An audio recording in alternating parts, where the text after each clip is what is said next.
Let's say you finally have a little extra money after bills. Not a huge amount, maybe $50, maybe $200. Maybe just enough that, for the first time in a while, your account does not feel completely empty. And now the internet starts yelling at you. One person says, if you are not investing, you are falling behind. Another person says, you need a full emergency fund before you even think about the stock market. Then somebody else says, cash is losing value. Another person says, investing is risky. And suddenly the money you were proud to have feels like a test you are about to fail. So let's make this simple. The question is not, should I save or invest? The better question is, what job does this dollar need to do? Because saving and investing are not enemies. They are two different tools. Saving is for protection. Investing is for growth.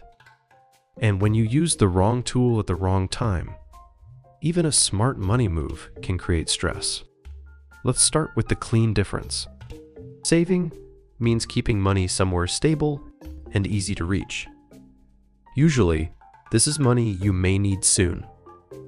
Rent, groceries, a car repair, a medical bill, a slow week at work, a surprise expense that does not care what your budget looked like on payday. Savings is boring on purpose. That is the point. You do not save emergency money because it is exciting. You save emergency money because one flat tire should not turn into a credit card balance, a missed bill, and a month of panic. Investing is different. Investing means putting money into assets that can grow over time, but can also go down in value along the way. That could mean stocks, funds, retirement accounts, or other long-term investments. The key word is long-term. Investing works best when the money has time to sit through ups and downs. If you might need that money next month, next semester, or the next time your car starts making a strange noise, that money probably has a job savings can do better. So before you decide where your money goes, ask 3 questions. Question 1. When do I need this money? If the answer is soon, save it. Soon could mean this month. It could mean a few months. It could mean money for a planned bill, a move, a repair, taxes, or anything where the date is close enough that a market drop would be a real problem. If you need the money soon, the goal is not to make it grow. The goal is to make sure it is there. Question 2. What happens if this money drops in value? Not in theory.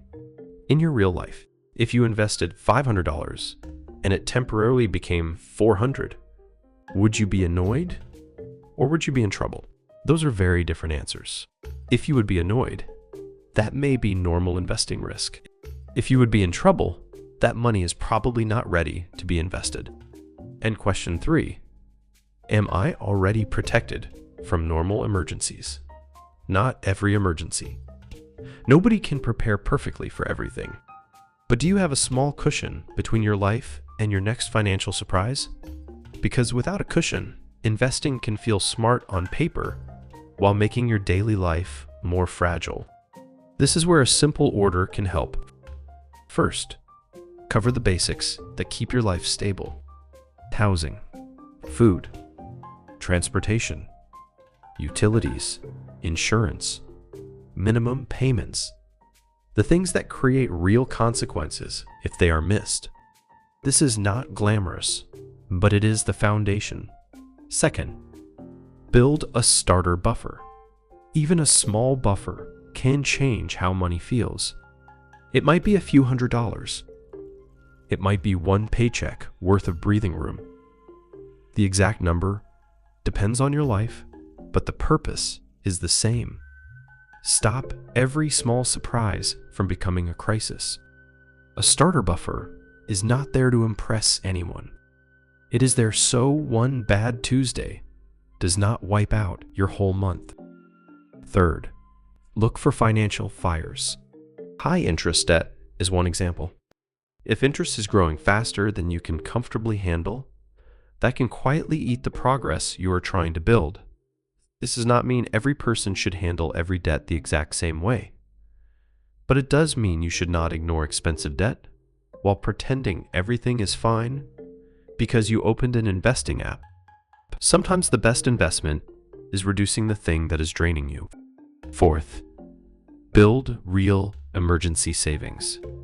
This is the money that lets you stay calm when life gets inconvenient. A common approach is to work towards several months of necessary expenses, but your target depends on your job, bills, family, health, and responsibilities. If your income is stable and your expenses are low, your number may look different from someone with kids, a variable paycheck, or a car that is one weird sound away from the repair shop. The point is not to copy someone else's number. The point is to build enough protection that you are not forced to sell investments or borrow money every time life happens. Then, once you have some protection, investing starts to make more sense. Because now the dollars you invest can actually behave like long-term dollars. You are not staring at them every Friday, wondering if you need to pull them back out. You are giving them a job that matches their timeline. And this is where many beginners get stuck.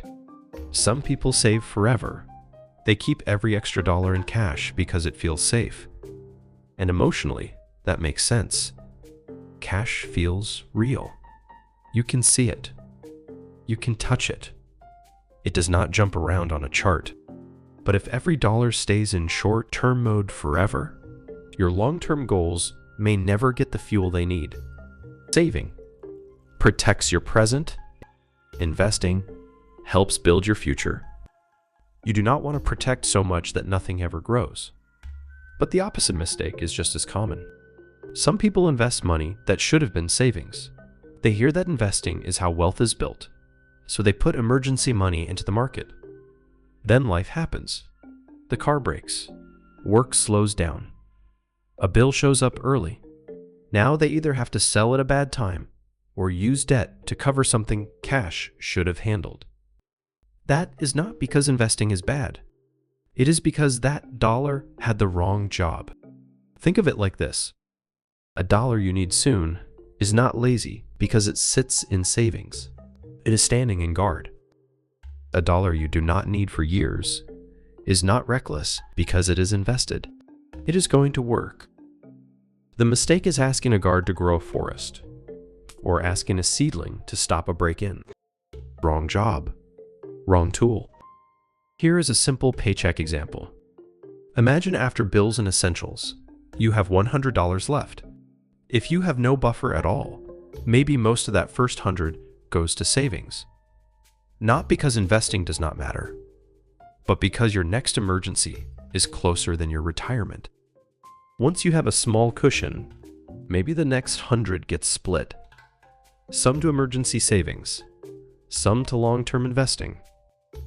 Later, when the emergency fund is stronger, maybe more of the extra money can go toward investing. The exact percentages are not the lesson.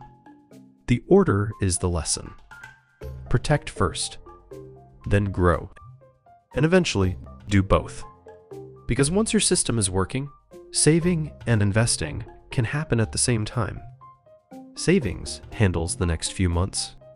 Investing handles the next few decades. One gives you stability. The other gives you possibility.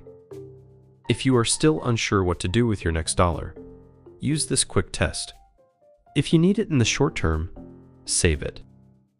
If losing access to it would create stress, save it. If it is for an emergency, save it.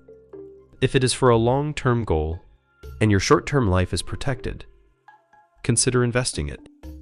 If you are carrying expensive debt, pause and look at whether paying that down gives you a better, safer improvement than taking more risk. And if you are completely new, do not make the first step complicated. Build a small buffer.